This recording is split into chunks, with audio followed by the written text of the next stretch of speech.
ஒரு ஏழ்மையான நாடு ஒண்ணு இருந்துச்சு.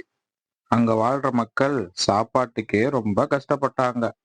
அப்ப பாத்தீங்கன்னா, அரசர் வறுமையை போக்குறதுக்காக அமைச்சர்களோட ஆலோசனையில ஈடுபட்டாரு. அந்த நேரத்துல புறா ஒண்ணு ஓலையை கொண்டு வந்துச்சு. அந்த ஓலையை பிரிச்சு அரசர் படிச்சாரு. அதுல என்ன இருந்துச்சுன்னா, பக்கத்து நாட்டுல இருக்கக்கூடிய பணக்கார நாட்டு அரசர் ஏழ்மை நாட்டுக்கு வருவதா இருந்துச்சு. அந்த செய்தியை பார்த்ததும் அரசர் ரொம்ப மகிழ்ச்சியா இருந்தாரு. அந்த செய்திய அமைச்சர்கிட்ட சொன்னாரு. அப்புறம் உணவு சமைக்கிறவங்கள கூப்பிட்டு உணவை சிறப்பா சமைக்கணும் அப்படின்னு சொன்னாரு.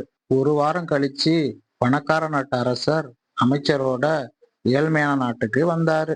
ஏழை நாட்டு அரசர் பணக்கார நாட்டு அரசரையும் அமைச்சரையும் சிறப்பாக வரவழைச்சாரு.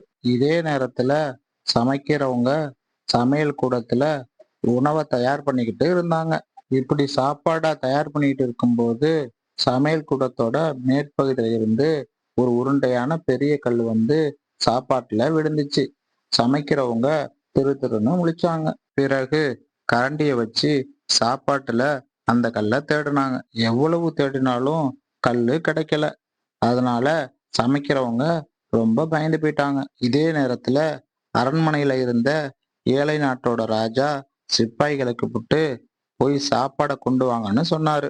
அரசர் சொன்னதும் சிப்பாய்களும் சமையல் கூடத்துக்கு போய் சாப்பாடை எடுத்துக்கிட்டு அரண்மனைக்கு போனாங்க. அந்த நேரத்துல திரு திருன்னு சமைக்கிறவங்க முழிச்சுக்கிட்டு இருந்தாங்க. அரண்மனையில உணவு பரிமாறப்பட்டுச்சு. ஏழை நாட்டோட அரசரும் அமைச்சர்களும் பணக்கார நாட்டோட அரசரும் அமைச்சரும் நல்லா சாப்பிட்டாங்க. பணக்கார நாட்டு அரசர் ரொம்ப மகிழ்ச்சியா இருந்தாரு. அப்போ பணக்கார நாட்டு அரசர் ஏழ்மையான நாட்டு அரசர்கிட்ட, இந்த மாதிரி ருசியான சாப்பாடை நான் வேற எந்த நாட்டிலுமே சாப்பிட்டதே இல்லை அப்படின்னு சொன்னாரு. அது மட்டும் இல்லாம இந்த மாதிரி உணவை தான் தினமும் நீங்க சாப்பிடுறீங்களான்னு ஏழ்மை நாட்டு அரசர்கிட்ட பணக்கார நாட்டு அரசர் கேட்டாரு. ஏழ்மை நாட்டு அரசரும் திரு திருன்னு முழிச்சுக்கிட்டு ஆமான்னு சொன்னாரு.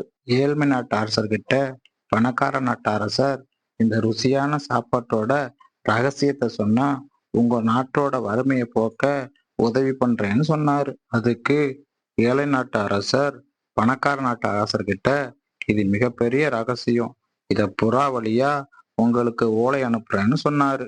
அப்புறம் ஏழை நாட்டு அரசர் பணக்கார நாட்டு அரசரை அவரோட நாட்டுக்கு வழி அனுப்பி வச்சாரு. பணக்கார நாட்டு அரசர் போனதும் ஏழை நாட்டு அரசர் சிப்பாய்களை கூப்பிட்டு சமைச்சவங்களை அழைச்சிட்டு வாங்கன்னு சொன்னாரு. சிப்பாய்கள் உணவு சமைச்சவங்கள அரண்மனைக்கு அழைச்சிக்கிட்டு வந்தாங்க. அரசர் அவங்க கிட்ட இன்னைக்கு சாப்பாடு எப்படி இவ்வளவு ருசியா இருந்துச்சுன்னு கேட்டாரு. அதுக்கு சமைக்கிறவங்க திரு திருன்னு முடிச்சுக்கிட்டு அப்படியெல்லாம் ஒண்ணும் இல்லை, நாங்க எப்பவும் போலதான் சமைச்சோம்னு சொன்னாங்க.